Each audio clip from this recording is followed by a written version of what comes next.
Good morning, guys. Tony Maritato here, licensed physical therapist. And in today's exercise, I'm going to show you a strategy to try and simulate what your physical therapist does in physical therapy in regards to distracting and oscillating the shoulder.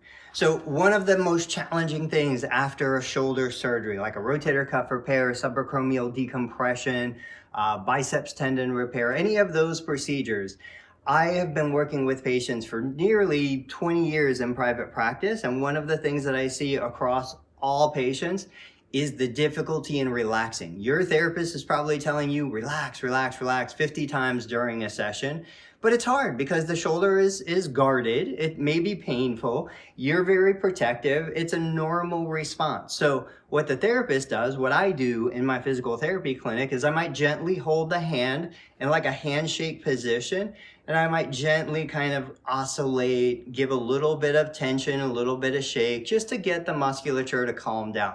We can do something similar using the rubber bands that you get in physical therapy. So what I have is I have 2 knots tied in the ends of the rubber band. I'm going to put those inside the door. I close it so that it locks and secures. It's not going to come off of there.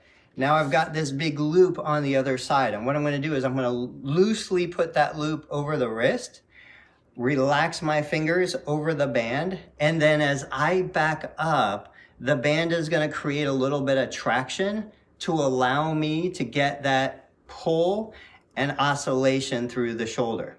Now I'm just realizing I'm probably not going to be able to get this on video the way it is, so let's see if we can. There we go.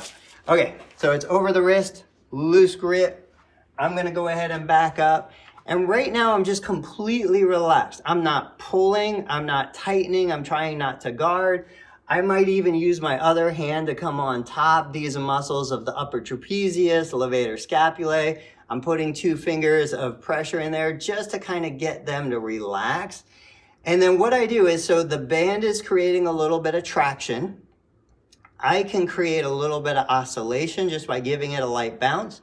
I could do it where I'm facing forward, right on to where the band is secured. I can turn to about a 45 degrees, so we call this scaption, where the band is pulling the hand out to the side just a little bit. And then as things loosen up, if I want to progress this, I can turn to where I'm in full-on sideways, 90 degrees to the anchor point for the rubber band.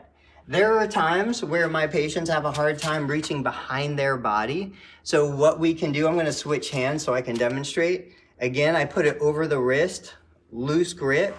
As I turn, now what's happening is it's giving me a little bit of traction behind me. I want to be sure I kind of keep that shoulder back. And as I move away and I give it that little bit of shake, I'm getting the same kind of traction, oscillation that you would get in therapy with a therapist working with you. Never going to replace what a therapist can do, but it's something that my clients do as a home exercise program just to maintain or continue to improve the range of motion and the muscle gains that we get in the clinic. Guys, if you have more questions, post them down in the comments. Thanks so much for watching.